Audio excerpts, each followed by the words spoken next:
I'm Joe Park, CEO of Horizons Stewardship. In a recent ECFA survey, 47% of churches reported their 2020 giving was growing. These findings are consistent with a number of other studies that suggest year-to-date giving is up or about the same for around 60% of churches. If your funding is strong and you received a PPP loan, it's likely you found yourself with an unexpected financial windfall which you must steward wisely. I want to share with you 5 best practices that are being embraced by thriving churches around the country. The starting point is to make sure that you have increased your operational reserves to an appropriate level. In uncertain times like these, we recommend most churches have a minimum of 90 days ministry funding in reserve. Now, while we recommend reserves of at least 90 days, holding them greater than 180 days can actually be problematic, particularly with your younger donors. Millennials, Gen Xers, and even your baby boomers will look at this stored wealth and say, why should we give to you when you're hoarding resources and there's so many unaddressed needs in our community? So for most churches, somewhere between 90 and 180-day reserves in this time is appropriate. Now, the next practice is to ensure that you have invested everything you need to create an effective digital strategy. One of the big positives of the crisis has been increased worship attendance through online streaming. And a main driver of this trend is that online viewers are no longer just watching other people in worship. Thriving churches are bringing energy to the online experience with online greeters by engaging worshipers in chat windows, inviting emojis to go flying in place of applause, or as a way of participating in online offering experiences. Most surveys that I've seen suggest that a large portion of churchgoers either prefer or equally enjoy online streaming to in-person worship. So this is unlikely to change even after the pandemic.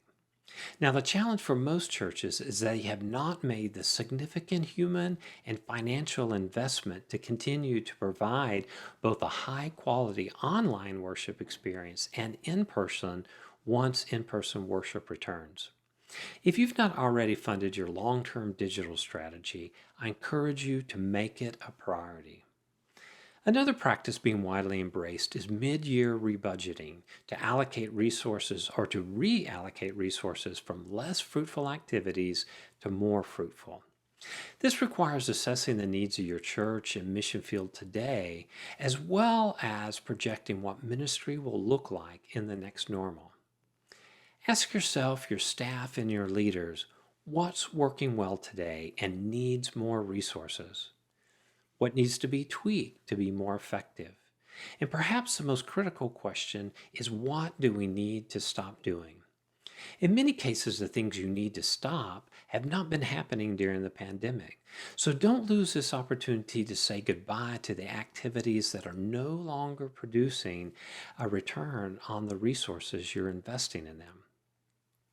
Another best practice is seen in the rapid shift in thriving churches who are choosing to partner in ministry rather than going it alone.